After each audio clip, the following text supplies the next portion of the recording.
and children of Sunday school and teachers bless. Give me intelligence to read Bible and all the Sunday school students. And God heal to coronavirus and who didn't get food, them also give food and help them God. We also help them God and God, you also giving me to eat food and everyone. Thank you Lord, and God, we are doing bad things. Sorry God, in Jesus' name, Amen.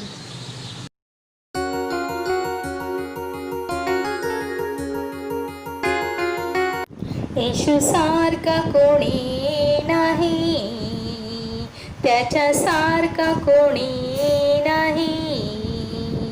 येशू सारखा कोणी नाही, त्याच्या सारखा कोणी नाही. कोणी नाही, कोणी नाही. मी चाललो येते तेथे, मी शोधलो येते तेथे. मी चक्र मारिल्या येते तेथे. कोणी नाही, कोणी नाही. यीशु जैसा कोई नहीं, उसके जैसा कोई नहीं. यीशु जैसा कोई नहीं, उसके जैसा कोई नहीं. कोई नहीं, कोई नहीं. मैं चलता यहाँ वहाँ, मैं ढूंढता यहाँ वहाँ, मैं घूमता रहा यहाँ वहाँ. कोई नहीं, कोई नहीं. There is no one like Jesus. There is no one like Jesus. There is no one like Jesus. There is no one like Jesus. I'm walking here and there. I'm searching here and there. I am turning around here and there. There is no one like Jesus. There is no one like Jesus. I'm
Sunday स्कूलच्या मुलांवर आशीर्वाद पाठव. गीते गायला शिकव, वाचन पाठ करायला शिकव. याच्या नावाने माझे प्रेम तुम्ही ऐका. आमेन. माझे नाव राजू संतोष बनारे. स्तोत्र संहिता पहिला अध्याय 1 ते 6 वचन. जन्मे दो पुरुष जर जीवजनांच्या मसलतीने चालत नाही, पापी जनांच्या मार्गात पाऊल घालत नाही आणि धर्मनिंदकाच्या बैठकीत बसत नाही, तर तो परमेश्वराचे शास्त्रात रमतो, ज्याचे 17 वर आठवण म्हणून करीतो. जे झाड पाण्याच्या पावाजवळ लावलेले असते, जे आपल्या अंगावर फल देते, ज्याची पाने कमजत नाही, आता झाडासारखा तो आहे. आणि जे काही तो हाती घेतो ते शेतीत जाते. दुर्जनाचे नाही, ते वाऱ्याने उडून जाणारा भुसासारखे आहे. त्यामुळे दुर्जनाही समय टिकवायचा नाही.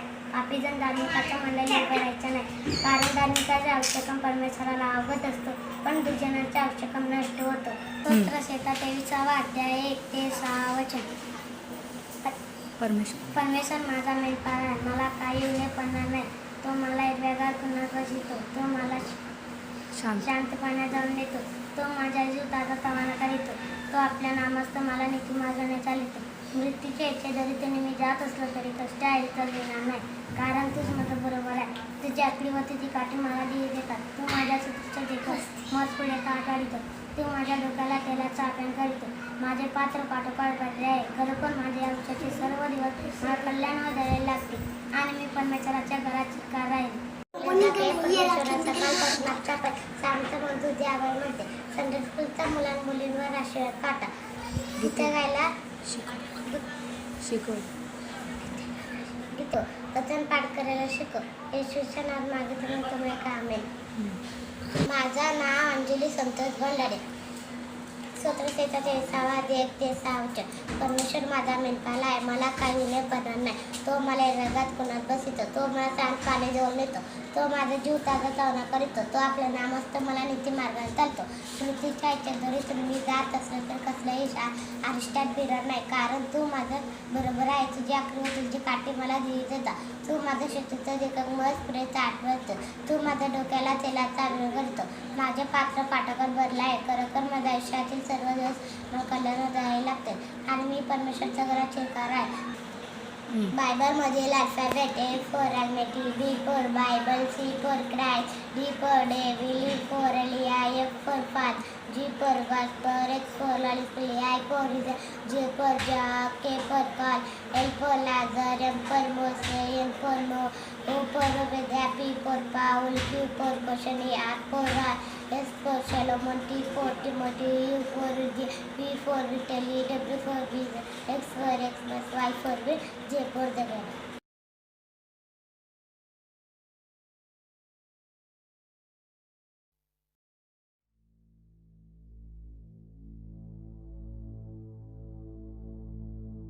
जिंदगी उसी की जिसकी मौत पे जमाना अफसोस करे गालिब। यूं तो हर शख्स आता है दुनिया में मरने के लिए। बिल्कुल दोस्तों, ऐसे बहुत से चेहरे आते हैं और चले जाते हैं, लेकिन याद सिर्फ वही रहते हैं जिन्होंने इस देश और समाज को अपनी एक अलग छवि दी है, अपना एक अलग रूप दिया है और एक अपनी अलग दिशा दी है। ऐसे ही अगर मैं आपसे कहूं, दो शब्द हैं, दया और निस्वार्थ भाव, तो सबसे पहले आपके जहन में क्या आता है? कहते हैं कि अपने लिए तो सब जीते हैं, लेकिन जो अपने स्वार्थ को पीछे छोड़कर दूसरों के लिए काम करता है, दूसरों के लिए जीता है, वही महान होता है। और आज हम ब्लैक डायरी के इस एपिसोड में बात करेंगे एक ऐसी ही शख्सियत के बारे में जिनका नाम है मदर टेरेसा, जो भारत की नहीं होने के बावजूद वो भारत आई और यहाँ के लोगों से वो असीम प्रेम कर बैठी, और यहीं आगे का उन्होंने अपना जीवन बिताया और अनेक महान कार्य किया। जी हाँ दोस्तों, आप देख रहे हैं बायोग्राफी ऑफ लीजेंड्स और ये है एपिसोड नंबर 2।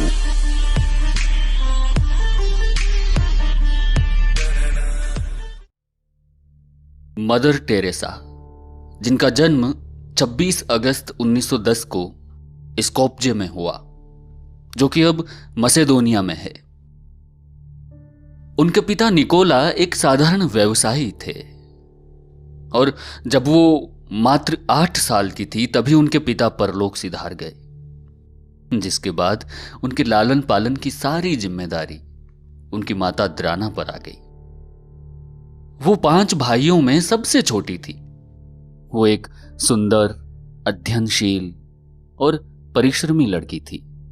पढ़ाई के साथ साथ गाना गाना उन्हें बेहद पसंद था, और ऐसा माना जाता है कि जब वो मात्र 12 साल की थी तभी उन्हें ये अनुभव हो गया था कि वो अपना सारा जीवन मानव सेवा में लगाएंगी। और जब वह 18 साल की हुई तो उस उम्र में उन्होंने सिस्टर्स ऑफ लोरेटो में शामिल होने का फैसला किया। तत्पश्चात वो आयरलैंड गई, जहां उन्होंने अंग्रेजी भाषा सीखी। सिस्टर टेरेसा आयरलैंड से 6 जनवरी 1929 को कोलकाता में लोरेटो कॉन्वेंट पहुंची। वो एक अनुशासित शिक्षिका थी और विद्यार्थी उन्हें बेहद स्नेह करते थे। उनका मन शिक्षण में पूरी तरह रम गया था, पर उनके आसपास जो गरीबी और दरिद्रता और जो लाचारी जो फैली हुई थी, उससे उनका मन बहुत अशांत रहा करता था। 1943 के अकाल में शहर में बड़ी संख्या में मौतें हुई और लोग गरीबी से बेहाल हो गए। 1946 के हिंदू मुस्लिम दंगों से तो कोलकाता शहर की स्थिति और भयावह हो गई। वर्ष 1946 में उन्होंने गरीबों, असहायों, बीमारों और लाचारों की जीवन पर्यंत मदद करने का मन बना लिया और इसके बाद मदर टेरेसा ने पटना के होली फैमिली हॉस्पिटल से आवश्यक नर्सिंग ट्रेनिंग पूरी की और 1948 में वापस कोलकाता आ गई और वहां से पहली बार वो तालतला गई, जहां वो गरीब बुजुर्गों की देखभाल करने वाली संस्था के साथ रही। उन्होंने मरीजों के घाव धोए, उनकी मरहम पट्टी की और उन्हें दवाइयां दी। धीरे धीरे उनके कार्य से लोगों का ध्यान वो अपनी तरफ खींचती रही और इन लोगों में देश के उच्च अधिकारी और भारत के प्रधानमंत्री भी शामिल थे, जिन्होंने उनके काम की सराहना की। मदर टेरेसा के अनुसार इस कार्य में शुरुआती दौर बेहद कठिन था। वो लोरेटो छोड़ चुकी थी, इसलिए उनके पास कोई आमदनी नहीं थी। उनको पेट भरने तक के लिए दूसरों की मदद लेनी पड़ती थी। जीवन के इस महत्वपूर्ण पड़ाव पर उनके मन में बहुत उथल पुथल हुई, अकेलेपन का एहसास हुआ और लोरेटो की सुख सुविधाओं में वापस लौट जाने का ख्याल भी आया। लेकिन उन्होंने हार नहीं मानी। 7 अक्टूबर 1950 को उन्हें वेटिकन से मशीनरीज ऑफ चैरिटी की स्थापना की अनुमति मिली। इस संस्था का उद्देश्य भूखों, निर्वस्त्र, बेघर, लंगड़े लूले, अंधों और चर्म रोग से ग्रसित ऐसे लोगों की सहायता करना था जिनके लिए समाज में कोई जगह नहीं थी। मदर टेरेसा ने निर्मल हृदय और निर्मला शिशु भवन के नाम से आश्रम खोले। निर्मल हृदय का ध्येय असाध्य बीमारियों से पीड़ित रोगियों वे गरीबों की सेवा करना था, जिन्हें समाज ने बाहर कर दिया हो। निर्मला शिशु भवन की स्थापना अनाथ और बेघर बच्चों की सहायता के लिए हुई। वो कहते हैं ना, सच्ची लगन और मेहनत से किया गया काम कभी असफल नहीं होता। ये कहावत मदर टेरेसा के साथ सच साबित हुई। मदर टेरेसा को मानवता की सेवा के लिए अनेक अंतर्राष्ट्रीय सम्मान और पुरस्कार प्राप्त हुए। भारत सरकार ने उन्हें 1962 में पहले पद्मश्री और 1980 में उन्हें देश के सर्वोच्च नागरिक सम्मान भारत रत्न से नवाजा और संयुक्त राज्य अमेरिका ने उन्हें वर्ष 1985 में मेडल ऑफ फ्रीडम से अलंकृत किया। मानव कल्याण के लिए किए गए कार्यों की वजह से मदर टेरेसा को 1979 में नोबेल शांति पुरस्कार मिला। उन्हें यह पुरस्कार गरीबों और असहायों की सहायता के लिए दिया गया। मदर टेरेसा ने नोबेल पुरस्कार की $1,92,000 की धनराशि गरीबों के लिए एक फंड के तौर पर इस्तेमाल करने का निर्णय लिया। मदर टेरेसा को कई सालों से दिल व किडनी की परेशानी थी। 1997 में जब उनकी हालत बिगड़ती चली गई, उन्होंने मार्च 1997 को मशीनरीज ऑफ चैरिटी के मुखिया का पद छोड़ दिया और 5 सितंबर 1997 को कोलकाता में उनका देहांत हो गया। जिनका कहना था कि यदि हमारे बीच शांति की कमी है तो वह केवल इसलिए क्योंकि हम भूल गए हैं कि हम एक दूसरे से संबंधित हैं। अगर उनकी यह शिक्षा समाज अपनाता रहे तो निश्चित रूप से उनसे एक नई दिशा मिलेगी और सामाजिक सौहार्द हमेशा बना रहेगा। ऐसी महान शख्सियत को ब्लैक डायरी करता है नमन। इसी तरह की बायोग्राफीज को हम और किस बेहतर तरीके से आप तक पहुंचा सकते हैं, ये आप हमें जरूर बताएं। कमेंट बॉक्स में अपने व्यूज हमारे साथ शेयर करें और जाते जाते ब्लैक डायरी का आप कोई भी वीडियो मिस ना करें, इसके लिए आप हमें सब्सक्राइब कीजिए और जो घंटे का बटन आपको नजर आ रहा है उसे भी आप दबा दीजिए। शुक्रिया। हाय बच्चों, कैसे हो? आज हमने बहुत अच्छा वीडियो देखा है ना। आज का वीडियो जो है ना वो तो बहुत ही आपके लाइफ में बहुत ही इम्पोर्टेंट वीडियो है। तो आज का लेसन का नाम क्या है? पेशेंस, मतलब सहनशीलता, है ना। तो अगर हम देखेंगे तो मदर तेरेसा की बायोग्राफ़ी हमने देखा है ना बच्चों। तो मदर तेरेसा की बायोग्राफ़ी में आपको क्या अच्छा लगा? मुझे तो बहुत अच्छा लगता है वो मदर तेरेसा का बायोग्राफ़ी, क्योंकि ना उनके जीवन में वो कभी भी सुख नहीं पाई बच्चों। आपको पता है जब से वो सेवा में आई थी तब से वो कितने मुसीबतों को वो पार की थी और वो सब में भी वो कितना खुश थी और परमेश्वर की महिमा करती थी।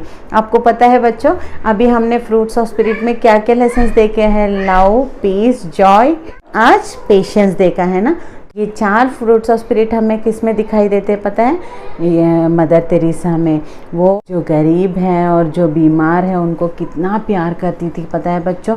उनको ना हमें अगर कोई बीमार दिखाई दिए तो और उनके हाथ और पैर पर कुछ ऐसे है तो हम क्या करते हैं? उनके पास जाने के लिए बहुत मतलब उनके पास जाने के लिए भी हमें अच्छा नहीं लगता है। मगर आपको पता है बच्चों, मदर तेरेसा तो कैसे भी हो, वो कितना भी बीमार हो, उनको अपने हाथों में लेकर वो सेवा करती थी, उनका ट्रीटमेंट करती थी। तो कितना वो लव दिखाई और जॉय, वो कितने भी दुख हो वो सब सहती थी और सबको जॉय देती थी। और पीस, उसको तो नोबल पीस अवार्ड भी दिया गया है पता है। तो वो शांति मूर्ति है। और अगर देखें तो पेशेंस, आज का लेसन में तो आज जो लेसन है उसमें तो इनका बहुत ही ज़्यादा रहता है, क्योंकि ना वो सेवा पूरा कितने साल उन्होंने यहाँ सेवा किया है हमारे देश में। उतने दिन भी उनको ना बहुत ही सहना पड़ा था। वो भीख मांगकर गरीब लोगों की देखभाल करती थी, उनका ट्रीटमेंट करती थी। आपको पता है एक बार तो वो जब भीख मांगने के लिए जाती थी ना तो वो सब बहुत ही इनको डांटते थे, क्यों ऐसे कर रहे हो, ये सब क्यों कर रहे हो। उनका बायोग्राफ़ी देखो आप, मतलब ये मैंने शॉर्ट बायोग्राफ़ी रखा है, मगर उनका फुल बायोग्राफ़ी है, वो एक बार देखो। वहाँ वो अगर हम देखेंगे ना हम तो ऐसे ही रोएंगे, क्योंकि वो इतना मतलब दयनीय है। एक बार तो उनको कैसा एक्सपीरियंस हुआ पता हो बच्चों? एक बार वो भीख मांग रही थी तो वो आदमी ने क्या किया पता है? वो भीख मांग रही है करके उनके हाथों में थूक दिया था। मगर वो कितनी अच्छी है पता हो, कितनी पेशेंट, मतलब कितना सह रही है। मगर देखने से वो अपने हाथों को पोंछकर, अपने कपड़े को पोंछकर ऐसे बाद में फिर से, ठीक है ये मेरे लिए है भाई, तो बच्चों के लिए कुछ तो दे दो ना, ऐसे करके पूछती है। एक बार सोचो बच्चों, वो कितना दयनीय स्थिति है उनका। तो इतना सब कुछ किसके लिए किया? हमारे देश के लोगों के लिए। वो हमारे देश की भी नहीं थी और वो फॉरेनर थी, मगर फिर भी हमारे देश को वो कितना प्यार की। देखो कलकत्ता में वो सेवा की थी। और ये सब क्यों की बच्चों बताओ? क्योंकि परमेश्वर का प्यार उसमें है, वो परमेश्वर को मानती है, इसलिए वो यीशु मसीह को मानती है, इसलिए यीशु मसीह का प्यार जो है उसमें है।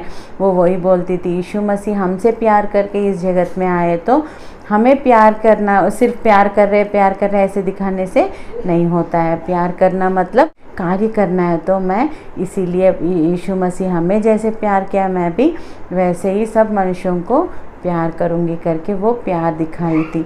देखो बच्चों, वो मदर तेरेसा कितनी अच्छी है ना। तो मदर तेरेसा क्यों हम क्यों नहीं बन सके एक मदर तेरेसा जैसे? बताओ, उस दिन मदर तेरेसा आके यहाँ इतना काम की, तो इतने साल रहकर इतना सहकर और इतना प्यार दिखा के कार्य की ना, तो हम क्यों नहीं कर सकते बच्चों? बताओ। हमको भी एक कमिटमेंट रहना चाहिए कि परमेश्वर, मैं भी आपके लिए काम करूँगा, मैं भी आपका प्यार जो है मैं ये देश में दिखाऊँगा, मैं हमारे लोगों को दिखाऊँगा, ऐसे करके हमको भी प्यार करना है बच्चों। तो ये सहनशीलता जो है वो मदर तेरेसा के जीवन में तो पूरे स्टार्टिंग से लेकर उनके सेवा में एंडिंग तक हम देखते हैं। इसीलिए बच्चों, आज हम प्रार्थना करेंगे, परमेश्वर हमारे जीवन में भी ये सहनशीलता हमें दे दो। परमेश्वर, हम भी सब कुछ सह कर जिए और कुछ भी हम उल्टा नहीं बोले, ऐसे करके हम प्रार्थना करेंगे। क्या बच्चों? अगर हम देखेंगे तो यीशु मसीह धरती पर थे तब भी उन्होंने कितना सहा है ना, और उसके बाद हम देखेंगे तो परमेश्वर हमसे कितना सह रहे हैं। हम बहुत बार हम उनको दुख पहुंचा रहे हैं। एक बार बोलते हैं परमेश्वर आज से मैं तो हमेशा प्रार्थना करूँगा, मगर फिर से हम भूल जाते हैं। फिर भी परमेश्वर हमको क्षमा कर रहे हैं, हमसे सह रहे हैं और हमको प्यार करते ही रह रहे हैं ना। तो जैसे परमेश्वर हमको प्यार कर रहे हैं और सह रहे हैं, हमको भी दूसरे लोगों से वैसे ही सहना है और क्षमा करना है बच्चों।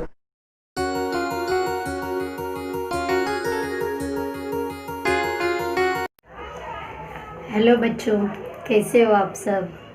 सबको जय मसीह की, प्रेज द लॉर्ड। हम अभी स्टोरी में जाने से पहले प्रार्थना करेंगे। सब लोग आंखें बंद करो। आइए हम प्रार्थना करते हैं। हे परमेश्वर, सुबह से लेकर अब तक हमें संभाला, इसलिए आपको धन्यवाद करते हैं परमेश्वर। अभी जो हम स्टोरी सीखने वाले पिता परमेश्वर, आप हमारे साथ रहकर हमें चलाइएगा पिता परमेश्वर। बच्चों को अच्छे समझने के लिए अच्छा बुद्धि ज्ञान दीजिए पिता परमेश्वर। ये प्रार्थना प्रभु यीशु मसीह के नाम से मांगते, सुन ले पिता, आमीन। बच्चों, आज हम सीखने वाले हैं पेशेंस के बारे में, यानी सहनशीलता। जब हम परमेश्वर के लिए इस दुनिया में जी रहे तो सहनशीलता बहुत ज़रूरी है। इसीलिए परमेश्वर ने ये सहनशीलता को आत्मा का फल में रखा है। अभी तक हमने 3 फल सीखा है। आज चौथा फल वो है पेशेंस, यानी सहनशीलता। तो ऐसे सहनशीलता कौन रखा है बाइबल में और कैसे उनको सहनशीलता का फल मिला, ये हम जानेंगे। जब यरूशलेम में एक बेथेस्दा कर जगह था, वहाँ पर पानी थे, यानी ऐसे थोड़ा पानी इकट्ठा होता है, वैसे एक जगह था, उसका नाम बेथसेदा था। वहाँ पर बहुत से बीमार लोग रहते थे, जैसे कि अंधे लोग, लंगड़े और बीमार व्यक्ति और स्किन प्रॉब्लम वाले, ऐसा सब लोग वहाँ पर रहते थे। क्यों पता है? क्योंकि वहाँ पर जब स्वर्गदूत आता था, वो पानी में उतर कर पानी को हिलाता था। तब भी वो पानी में जो कोई पहला उतर जाता है तो वो ठीक हो जाता है। वो कैसे भी बीमार रहेगा तो भी वो ठीक हो जाता था। वैसा ही वहाँ पर एक व्यक्ति था, एक अंकल। वो भी अंकल बीमार था, तो उनको भी उस पानी में उतरने का था, उनको भी ठीक होने का था, मगर वो उनकी कोई मदद नहीं करते थे पानी में उतरने के लिए। तो वो वेट करते थे, अभी मैं उतरूँगा करके। ऐसा उन्होंने 38 इयर्स तक वेट किया। 38 इयर्स मतलब बहुत लंबा पेशेंस से, मतलब बहुत सहनशीलता करना पड़ता है। इतना सालों तक वो अंकल वेट किए। तभी ऐसा नहीं सोचा अभी 10 साल हो गया, अभी मैं ठीक नहीं होऊंगा, ऐसा विश्वास छोड़ा नहीं। 20 साल हुआ, अभी क्या 30 साल हुआ, और कितना देखूं मैं, और कभी मैं ठीक होऊंगा, ऐसा कभी सोचा नहीं। मैं कभी ना कभी ठीक होऊंगा कर वो अंकल बहुत पेशेंस रखा। फिर पता है वो ठीक हो गए। कैसे पता है? यीशु मसीह खुद उन्हें आकर ठीक किए। जब यीशु मसीह आए थे वहाँ पर यरूशलेम में बेथesदा के पानी के पास आए थे, तभी उनसे पूछा यीशु मसीह ने, क्या तुम ठीक होना चाहते हो? अंकल कहा हाँ। तो यीशु मसीह उन्हें खुद ठीक किया, यानी प्रभु यीशु मसीह ठीक करने का मौका उनको मिला। कितना अच्छा मौका मिला। क्यों मिला उनको? क्योंकि वो इतना सालों तक पेशेंस रखे थे। वो मन में सोचे थे कि मैं कभी ना कभी ठीक हो जाऊंगा, मैं कभी ना कभी अच्छा होकर ही रहूँगा कर पेशेंस रखे थे। मगर गुस्से में ऐसे कुछ ना कुछ कहा नहीं उन्होंने, इतना पेशेंस रखा करके प्रभु यीशु मसीह उनको ठीक करने का इतना अच्छा उनको मौका मिला। तो हमें भी वैसा पेशेंस रखना चाहिए। हमारे घर में सबसे ज़्यादा पेशेंस कौन रखते पता है आपको? आपको पता नहीं तो मैं बताती हूँ। मम्मी पापा हमारे लिए वो बहुत पेशेंस रखते हैं। हम जो कुछ गलती करते हैं, मस्ती करते हैं या फिर ज़िद करते हैं, ये सब मम्मी पापा सहते हैं और चुप रहते हैं, पेशेंस रखते हैं। क्योंकि हम छोटे रहते हैं, बड़ा होएगा तो सीख जाएगा, अच्छा चलेगा, संडे स्कूल जाता है ना और अच्छा समझ जाएगा, यीशु मसीह की बातें सुनता है तो ठीक हो जाएगा, सीखेगा, परमेश्वर का ज्ञान में बढ़ेगा। कर हमारे मम्मी पापा बहुत सहनशीलता से हमें पेशेंस रखे हमें संभालते हैं। ठीक वैसे ही परमेश्वर भी बहुत सहनशीलता से ये दुनिया में जो कोई भी है, लोग सब लोग परमेश्वर के बच्चे हैं ना, तो उनको भी परमेश्वर सहनशीलता से संभाल रहे। आज नहीं तो कल सुनेंगे, आज नहीं चले तो कल समझेंगे, कल समझकर मेरे वचन के अनुसार चलेंगे। क्योंकि उनमें से किसी को भी परमेश्वर खोना नहीं चाहता है, कोई भी नरक में जाए ऐसा परमेश्वर सोचते नहीं। सब उनके बच्चे हैं ना, इसीलिए स्वर्ग में आने का सब लोग करके हर दिन मौका दे रहे सभी को कि सब लोग वचन के अनुसार चलने का, अच्छा बर्ताव करने का, हाँ करके परमेश्वर भी बहुत सहनशीलता रखा है हमारे लिए। वैसा ही यीशु मसीह भी बहुत सहनशीलता रखे थे। कैसे पता है? जब यीशु मसीह को क्रूस पर चढ़ाने लेके गए, तभी रोमा सैनिक लोगों ने क्या किया? उनको बहुत मारा, उनका मजाक उड़ाया, उनको सर पर मारा, उनको उनका फेस पर कपड़ा ढक कर मार के बताओ कौन मारा हम में से, ऐसा मजाक उड़ाया। और यहूदियों के राजा हो ना तुम, कर उनके सामने घुटने टेक कर बैठ कर ऐसा भी मजाक उड़ाया उन यीशु मसीह को। फिर भी यीशु मसीह किसी से कुछ नहीं बोला और गुस्सा भी नहीं हुए। क्यों पता है? क्योंकि वो भी पेशेंस रखे थे। इसलिए बच्चों हम भी पेशेंस रखना है। वो अंकल कैसे 38 सालों तक पेशेंस रखा, तो क्या हुआ उनका प्रतिफल कि खुद प्रभु यीशु मसीह ठीक करने का इतना अच्छा मौका मिला। वैसा ही यीशु मसीह हमारे लिए कुछ ना कुछ अच्छा देंगे करके हमें भी पेशेंस रखना चाहिए। हमारे मम्मी पापा को देखकर हमें सीखना चाहिए कि कैसा पेशेंस रखना है, कैसे जल्दी गुस्सा नहीं करना है। ये मम्मी पापा हमें सिखाते हैं ना। वैसा ही परमेश्वर भी हमारे लिए ये भूमि पर जितने लोग हैं उनके लिए भी सहनशीलता रखा है, ये भी सीखा हमने। और यीशु मसीह भी इतना उनको मार रहे तो भी, इतना कुछ बोल रहे तो भी कैसा पेशेंस रखा यीशु मसीह, ये भी सीखा। तो हम ये पेशेंस रखना बहुत ज़रूरी है हमारे जीवन में। कभी भी बड़े होने के बाद ऐसा वक्त आएगा तभी हमें पेशेंस रखना है। हमें आज नहीं तो कल अच्छा दिन आएगा और हमें ऐसा ही नहीं रह सकते। हमारा जीवन ऐसा ही ख़त्म नहीं होगा। वो व्यक्ति कैसा, वो अंकल कैसा पेशेंस रखा था बेथेस्दा जगह पर, 38 सालों तक पेशेंस रखा। वैसा ही हम भी थोड़ा दिन और 1 साल और 2 साल और ऐसा हम पेशेंस रखना चाहिए और परमेश्वर पर पूरा मन से विश्वास करना चाहिए। तो आज का स्टोरी में आप लोग बहुत से अच्छे बातें सीखे हैं करके मैं आशा करती हूँ। आगे हम प्रार्थना करेंगे। सभी लोग आंखें बंद कीजिए। हे परमेश्वर, अब तक हमें स्टोरी में चलाए इसलिए आपको धन्यवाद करते पिता परमेश्वर। अभी तक जो भी बातें बताएं पिता परमेश्वर, बच्चे लोग अच्छे से समझ के उसके अनुसार चलने के लिए पिता परमेश्वर उनको लगने वाला अच्छा बुद्धि, अच्छा ज्ञान से उन्हें भरने के लिए ये प्रार्थना प्रभु यीशु मसीह के नाम से मांगती हूँ, सुन ले पिता, आमीन। अभी हम मेमोरी वर्स बाइट करेंगे। नीति वचन 16 अध्याय 32 वचन, विलम्ब से क्रोध करना वीरता से और अपने मन को वश में रखना नगर को जीत लेने से उत्तम है। विलम्ब से क्रोध करना वीरता से और अपने मन को वश में रखना नगर को जीत लेने से उत्तम है। नीति वचन 16 अध्याय 32 वचन। ओके, बाय बच्चों। ठीक है, हम छोटी सी प्रार्थना करेंगे और इस लेसन को क्लोज कर देंगे। ठीक है, छोटी सी प्रार्थना करो क्या।